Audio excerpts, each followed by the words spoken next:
Sa Katarman, dating congressman at gobernador nagkainitan. Magbabalita si Jane Galit Bantayan.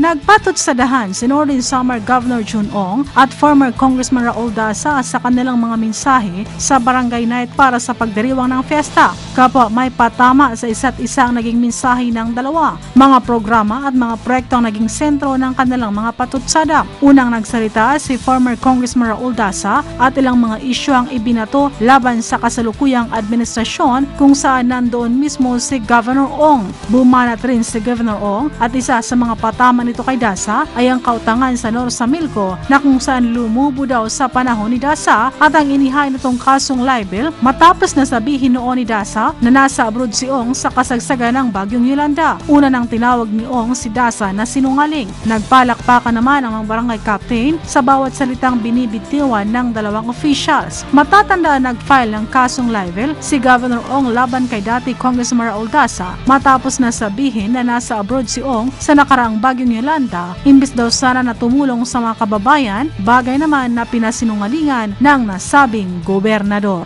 Mula dito sa Katarman, to si Jane Galit Bantayan ng DZRH Network News Center, naglilingkod sa pagbabalita.